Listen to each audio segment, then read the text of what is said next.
Շնորհակալություն մեծարգո վարչապետ, հարգելի գործընկերներ, կառավարության որոշման նախագծում ներառված են անասնաբուծության խթանման ուղղված հետևյալ ծրագրերը՝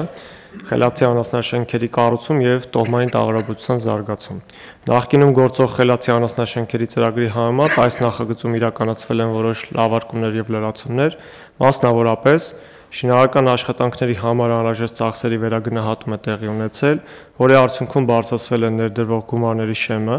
հետևաբար նաև փոխհատուցվող գումարների չափաբաժինն է բարձրացել, օրինակ եթե նախկին ծրագրում 40-ից 45 խոշոր եղջերավոր կենդանու համար կառուցվող անասնաշենքը գնահատվում էր 35 միլիոն դրամ, ապա առաջարկվող նախագծում այն գնահատված է 46 միլիոն դրամ, որի 50%-ը համաձայն ծրագրի ֆերմերները կարող են հետ ստանալ փոխհատուցում, այսինքն 23 միլիոն դրամը նախկինում 17.5 միլիոն դրամի փոխարեն։ Նշեմ, որ սահմանված է արտոնյալ պայմաններ սահմանամերձ բնակավայրերի, կոոպերատիվների եւ սոցիալական որոշ խմբերի համար եւ սահմանվել է այստեղ 70%-ի ծախսերի փոխհատուցում։ Վերակառուցման համար փոխհատուցման չափաբաժինը սահմանվել է 25%, իսկ սահմանամերձ բնակավայրերի համար այն 45% է։ Իրականացվել է գլխաքանակի փոփոխություն, մոդելների տեսակների փոփոխություն, կառուցման եւ վերակառուցման համար նախկինում էլ առաջարկում էր 3 մոդել, այս առաջարկում ծրագրից հանվել է 10-ից 15 գլուխ խոշոր եղջերավոր կենդանների անասնաշենքի մոդելը հանվել է եւ փոխարենը հիմա առաջարկում ենք եւս 3 մոդել 20-ից 25 գլուխ, 40-ից 45 գլուխ եւ երրորդ մոդելը 95-ից 100 գլուխ կենդանների պահվածքի համար։ Սահմանվել է, որ կառուցվող խելացի անասնաշենքերում պարտադիր պայման է տոհմային կենդանների պահվածքը։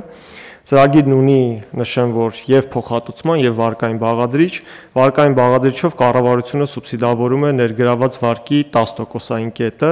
ինչպես նաեւ նշեմ, որ սահմանվել է արտոնյալ ժամկետ 18 ամիս, նախկինում գործող 12 ամսի փոխարեն։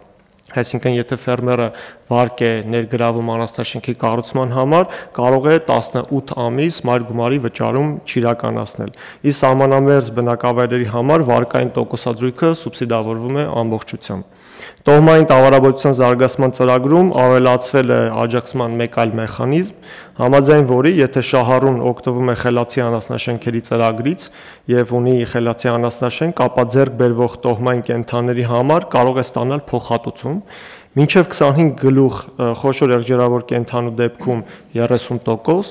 իսկ 25 եւ ավելիի դեպքում 40% փոխհատուցում։ Նշեմ նաեւ, որ շարունակվում է այս նախագծով խոշոր եղջերավոր կենդանների ձեռք բերելու համար վարկային տոկոսադրույքի սուբսիդավորումը 11%-ային կետով, եթե Հայաստանի տոհմային տնտեսություններից է ձեռք բերվում, եւ 10%-ային կետով, եթե ներմուծող կենդանիներ են։ Այստեղ էլ արտոնյալ ժամկետը սահմանված 12 ամիս է։ Եվ մի բաղադրիչ էլ է ավելացել, պայման էլ է ավելացվել, երկու ծրագրերում էլ պարտադիր պայման է սահմանվել, որ շահառուները պետք է լինեն իրավաբանական անձիկ։